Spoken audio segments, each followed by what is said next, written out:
মুসলিম জাহানের খলিফা হলেন এবং লোক সংখ্যা যখন বেড়ে গেল, তিনি আরেকটা আযানের প্রচলন ঘটালেন। আরেকটু মন খুলে বলেন, কি ঘটালেন? হযরত ওসমান গনির আগে কয় আযান ছিল? কয় আযান শুরু হয়েছে? কে শুরু করেছেন? জোর করে বলেন, কে? রাসূলের ইন্তেকালের কত বছর কেটেছে?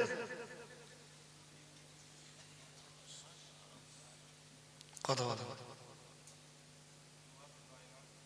2 বছর? না না, ওমরও ইন্তেকাল করেছেন আবার। হযরত ওমরের 10 বছর, 12 বছর, যে আপনি 13 বছরই ধরে নেন। তাহলে রাসূলের ইন্তেকালের 13 বছর পরে,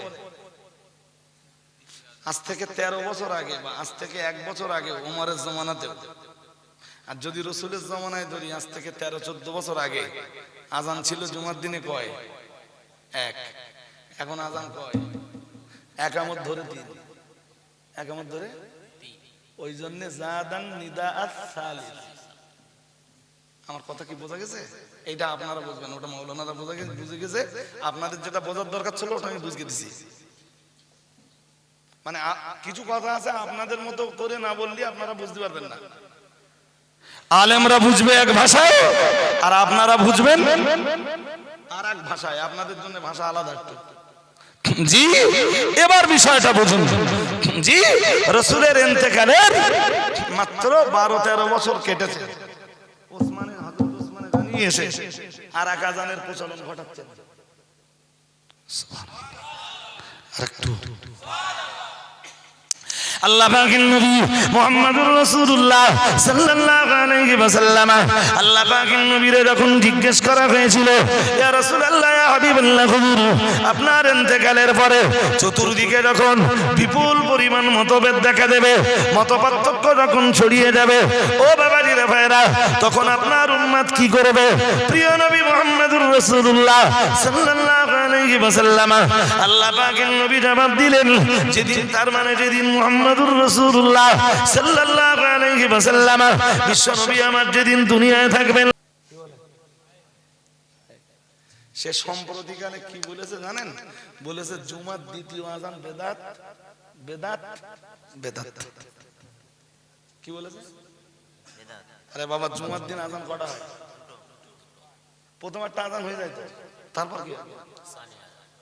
তারপর আবার একটা আযান হয় না? হ্যাঁ না বলেন না, হয়তো সে কি বলেছে? বিদআত। অথচ বুখারী শরীফ হলো তাদের বিরাট বড় দলিল। কোন শরীফ? বুখারী শরীফ তাদের বিরাট বড় দলিল। এই যে হাদিসটা বলছি, এটা বুখারী শরীফের, বুখারী শরীফের ওদিক দেখলে হবে না ভাই। হুজুর আসলে তো এখানে আসবেন, অন্যদিক যাবে। আর হুজুর আসলে আমি অস করবো না, যে কন্ডিশন থাকবো ছেড়ে দেবো। আমি হুজুরের বসকে রেখে অস করেছি, আমার ব্যাপার নেই। হ্যাঁ, খুব বেশি হলে, খুব বেশি হলে একটা কথা বলছিলাম, ওই কথাটা শেষ না করে তো আর নেওয়া যায় না। হ্যাঁ না বলেন না। একটা গাড়ি ধরেন 120 স্পিডে চলতেছে, হঠাৎ যদি ব্রেক করে দাঁড়িয়ে যায় তাহলে বিপদ হবে। হ্যাঁ না বলেন। এই জন্য ওই ওই ওই ব্রেক কষতে যেটুকু, আমি হুজুরের বসিয়ে রেখে, হুজুর কেন, আমি কাউকে বসিয়ে রেখে অস করিনি। আর আর আর একটা কথা কি জানেন? আমারে যদি ওরকম কেউ বসিয়ে রাখে, চরম বিরক্তি বোধ করি, চরম বিরক্তি বোধ করি। হ্যাঁ, একটা প্রসঙ্গ নিয়ে ওয়াজ করছিলেন, আরো 2 মিনিট 5 মিনিট যেতে পারে। আমি এক জায়গায় দাওয়াতে গেছি, গিয়ে বক্তার পিছনে 40 মিনিট বসে আছে। কত? তার 6.5 পরিচার 4 ঘন্টা ওয়াজ করেছে। কত? মানে আমি যাওয়ার আগে অন্তত ঘন্টা 3 বলি না যে নে, আমার বসকে রেখে ওই ছাড়ি ছাড়ি ছাড়ি, এইটা একটু বলি, এইটা একটু বলি, এইটা একটু বলি করতে করতে তা মিনিট 40 আনুমানিক বলে ফেলেছে। বলে টলে এবার লাস্টে নামার সময় বলতেছে, বলতে আজকে আর ওয়াজ শেষ করতে পারলাম না।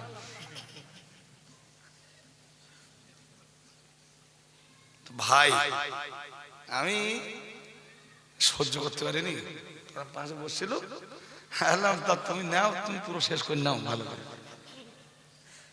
আমি বসে আছি, বসে তুমি ভালো করে শেষ করে নাও, তো তোমার নেশা না।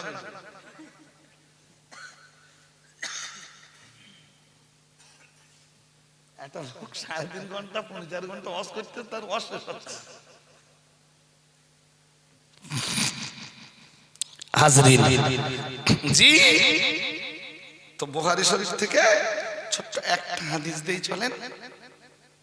হাদিসটা সাইব ইবনে ইয়াজিদ থেকে বর্ণিত, নাম হয়তো আপনাদের মনে থাকবে না।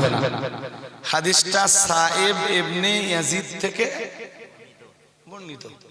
খুব মন দিয়ে হাদিসটা শুনতে হবে। এই হাদিসটা শুনলে হাদিসটা অনেকগুলো ক্ষেত্রে কাজে লাগবে। একটা হাদিস জানা থাকলে শুধু একটা কাজের জন্য সেটা কাজে লাগে না, বহু কাজের জন্য কাজে লাগানো যায়। এবার হাদিসটা শুনুন। عن السائب بن يزيد قال كان النداء يوم الجمعة أوله إذا جلس الإمام على المنبر على عهد النبي صلى الله عليه وسلم وأبي بكر وعمر رضي الله تعالى عنهما فلما كان عثمان رضي الله تعالى عنه وكثر الناس زاد النداء الثالثة। খুব মন দিয়ে না শুনলে এই হাদিস আপনারা বুঝবেন না। এই হাদিসের ভাষ্য হলো, বক্তব্য হলো যে রাসূল পাকের যুগে, হযরত আবু বকরের যুগে, হযরত ওমরের যুগেও জুমার দিন আজান হতো যখন ইমাম মেম্বারের উপরে বসে যেত। শুনছেন নাকি? শুনতেছেন না? মনোযোগ আছে? আছে।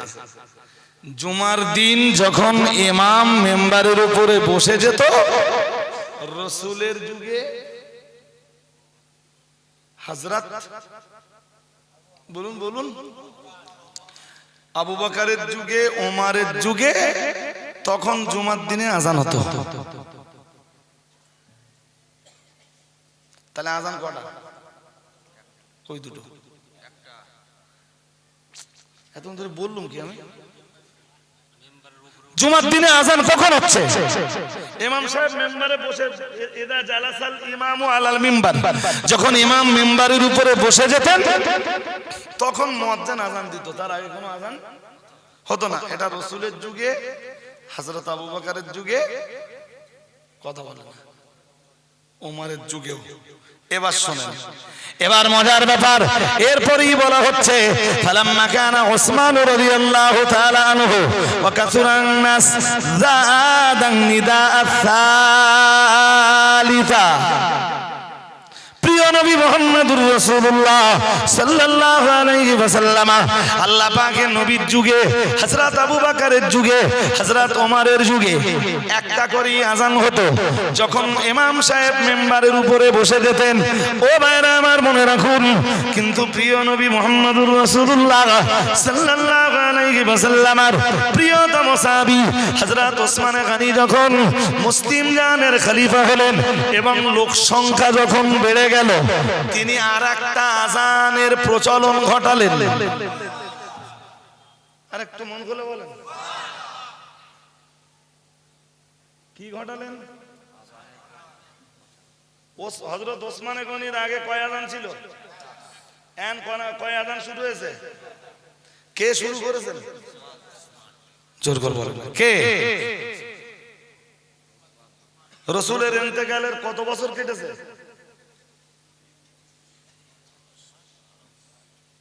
কথা বলেন। 2 বছর? না না, ওমরও ইন্তেকাল করেছেন আবার। হযরত ওমরের 10 বছর, 12 বছর। আচ্ছা, আপনি 13 বছরই ধরে নেন। তাহলে রাসূলের ইন্তেকালের 13 বছর পরে, আজ থেকে 13 বছর আগে বা আজ থেকে 1 বছর আগে ওমরের জামানাতেও, আর যদি রাসূলের জামানায় ধরি আজ থেকে 13-14 বছর আগে আজান ছিল জুমার দিনে কয়? এক। এখন আজান কয়? একামত ধরে 3, একামত ধরে 3। ওই জন্য জাদান নিদাআত সালিস। আমার কথা কি বোঝা গেছে? এটা আপনারা বুঝবেন, ওটা মাওলানারা বুঝে গেছে। আপনাদের যেটা বোঝার দরকার ছিল ওটা আমি বুঝিয়ে দিছি। মানে কিছু কথা আছে আপনাদের মতো করে না বললে আপনারা বুঝতে পারবেন না। আলেমরা বুঝবে এক ভাষায় আর আপনারা বুঝবেন আর এক ভাষায়। আপনাদের জন্য ভাষা আলাদা একটু। জি, এবার বিষয়টা বুঝুন। জি, রাসূলের ইন্তেকালের মাত্র 12-13 বছর কেটেছে। হযরত ওসমান গনি এসে আর এক আযানের প্রচলন ঘটাচ্ছেন। সুবহানাল্লাহ। আরেকটু আল্লাহ পাকের নবী মুহাম্মদুর রাসূলুল্লাহ সাল্লাল্লাহু আলাইহি ওয়াসাল্লাম, আল্লাহ পাকের নবীর যখন জিজ্ঞেস করা হয়েছিল, ইয়া রাসূলুল্লাহ, ইয়া হাবিবাল্লাহ, হুজুর আপনার ইন্তেকালের পরে চতুর্দিকে যখন বিপুল পরিমাণ মতভেদ দেখা দেবে, মতপার্থক্য যখন ছড়িয়ে যাবে, ও বাবাজিরা ভাইরা, তখন আপনার উম্মত কি করবে? প্রিয় নবী মুহাম্মদুর রাসূলুল্লাহ সাল্লাল্লাহু আলাইহি ওয়াসাল্লাম, আল্লাহ পাকের নবী জবাব দিলেন, যেদিন, তার মানে যেদিন মুহাম্মদুর রাসূলুল্লাহ সাল্লাল্লাহু আলাইহি ওয়াসাল্লাম, বিশ্ব নবী আমার যেদিন দুনিয়ায় থাকবেন না, নবী আমার যেদিন দুনিয়ায় থাকবেন না, ও বাবাজিরা ভাইরা, আল্লাহ পাকের নবীর ইন্তেকালের পরে উম্মতের মাঝে যদি কোনো সমস্যা সৃষ্টি হয়, যদি কোনো প্রশ্ন চিহ্ন দেখা দেয়, কোনো জিনিস যদি জিজ্ঞাসার, কোনো জিনিসের সমাধান যদি না পাওয়া যায়, তখন সাহাবীরা কি করবেন? পরবর্তী উম্মতরা কি করবেন? মুহাম্মদুর রাসূলুল্লাহ সাল্লাল্লাহু আলাইহি ওয়াসাল্লাম এই প্রশ্নের জবাব দিতে যেয়ে বললেন, ও আমার সাহাবীরা, মনে রাখো, আমি মুহাম্মদুর রাসূলুল্লাহ সাল্লাল্লাহু আলাইহি ওয়াসাল্লাম বলছি, আমি আল্লাহ পাকের রাসূল বলছি, আলাইকুম বিসুন্নতি ওয়া সুন্নাতিল খুলাফাইর রাশিদিনাল মাহদিয়্যিন, আও কামা ক্বালা আলাইহিস সালাম। প্রিয় নবী মুহাম্মদুর রাসূলুল্লাহ সাল্লাল্লাহু আলাইহি ওয়াসাল্লাম বললেন, যেদিন আমি তোমাদের মাঝে থাকব না, তোমাদের মাঝে উদ্ভূত সমস্যার সমাধানের জন্য তোমরা আমার সুন্নাতের অনুসরণ করো। আমার সুন্নাত দিয়ে তোমরা তোমাদের উদ্ভূত সমস্যার সমাধান করে নিও। ও বাবাজিরা ভাইরা, প্রিয় নবী মুহাম্মদুর রাসূলুল্লাহ সাল্লাল্লাহু আলাইহি ওয়াসাল্লাম বললেন, ভাই, যদি তোমরা আমার সুন্নাত দিয়ে ওই সমস্যার সমাধান না করতে পারো, তাহলে আলাইকুম বিসুন্নতি ওয়া সুন্নাতিল খুলাফাইর রাশিদিনাল মাহদিয়্যিন।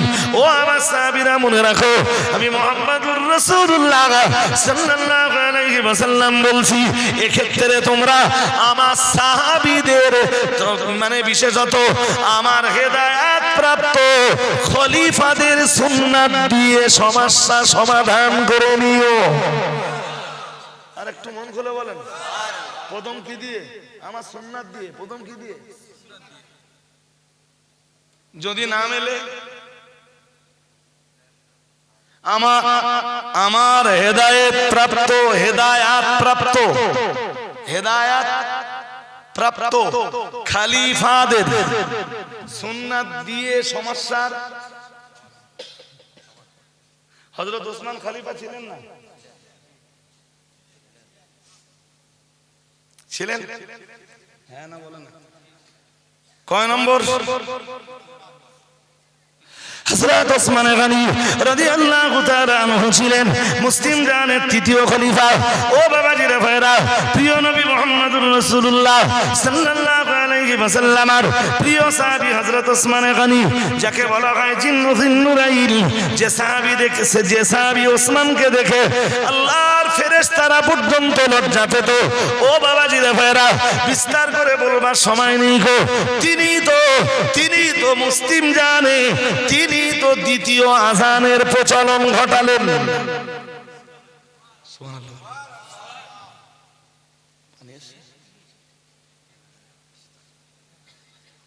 একটু গরম গরম পড়ছিল যদিও। তিনি কোন আযানের প্রচলন ঘটালেন? দ্বিতীয় আযান।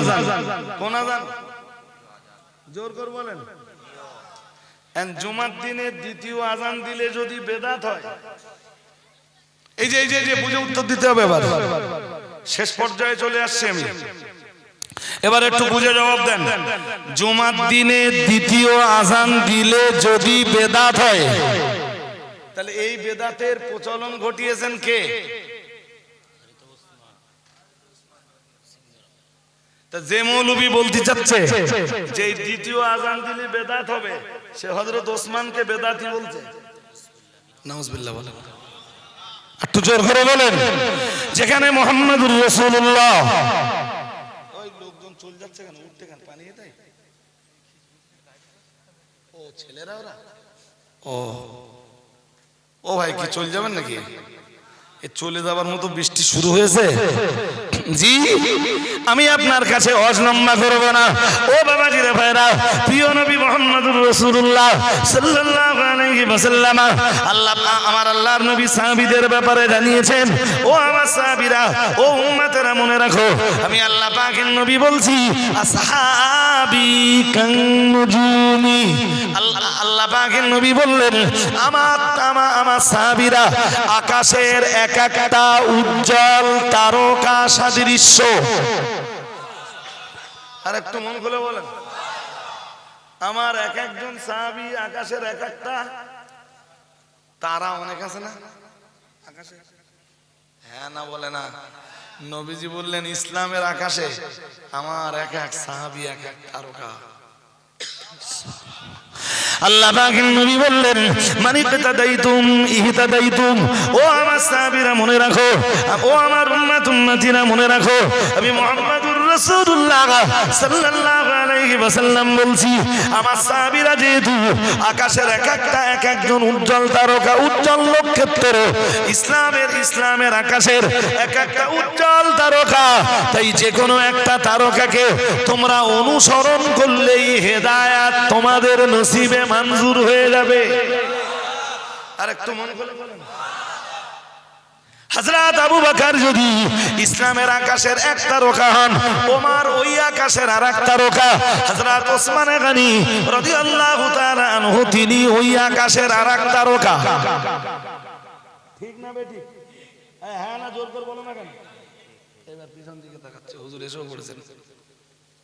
তা কি আমি কি বলেছিলাম? আবার আমার কথা বিশ্বাস হচ্ছে না? আমি বললাম তো হুজুর এসে গেছে। হ্যাঁ আমি বলতেছি হুজুর এসে গেছে, তাও পিছনে দিক থেকে দেখে যাচ্ছিলাম সত্যি কিনা।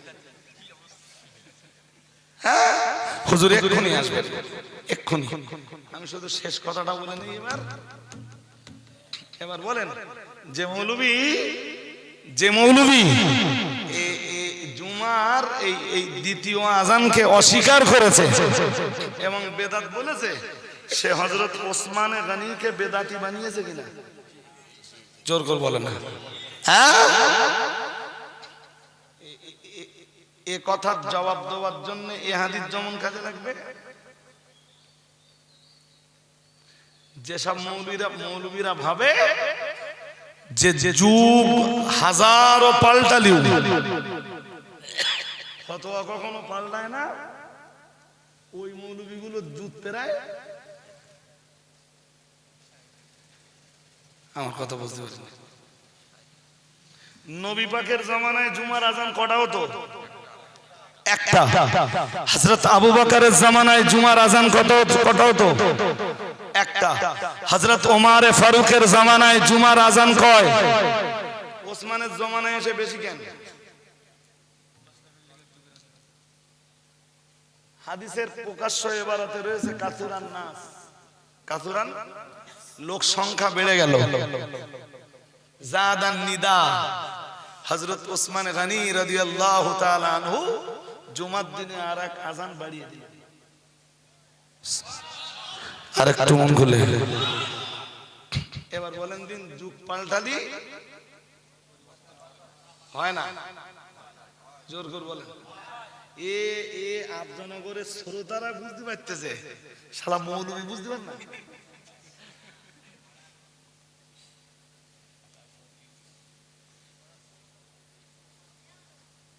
আপনাদের বুঝতে অসুবিধা হয়েছে?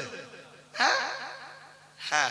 আর মৌলানা যেটা বলছিল ওটা ভালো জিনিস, কিন্তু ওই জিনিস আমি সহজে ওদের মাথায়, হ্যাঁ ঢোকাতে পারবো, হয়তো চেষ্টা করলে হয়তো পারবো, কিন্তু আমার জন্য হার্ড অ্যান্ড টাফ হয়ে যাবে হয়তো, তাই ওইটা বলিনি। নইলে মৌলানা একটা কথা বলেছিল, খুব ভালো কথা সেটা। জি আমি বক্তব্যের প্রাসঙ্গিকতা আর বাড়বো না, অনেকটাই বলে ফেলেছি।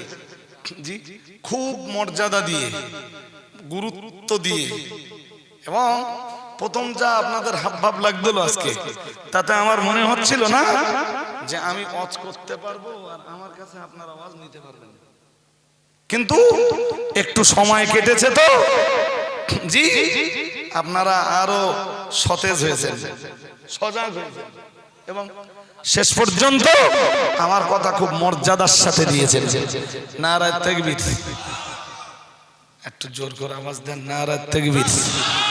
মুফতি সাহেব হুজুর কিবলা, অল ইন্ডিয়া সুন্নাত ওয়াল জামাআত, মুফতি সাহেব হুজুর কিবলা, সিলসিলায়ে মুজাদ্দিদুজ জামান, নারায়ে তাকবীর।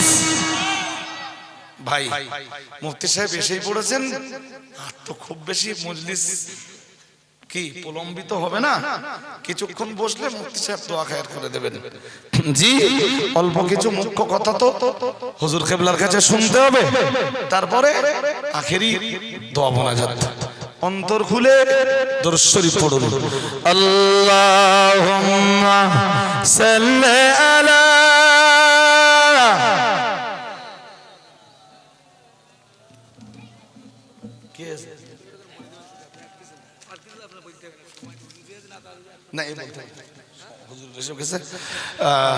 এই পর্যন্ত হুজুরের জন্য মাইক ছাড়ছি, মাফ করবেন, ত্রুটি বিচ্যুতি ক্ষমা করবেন।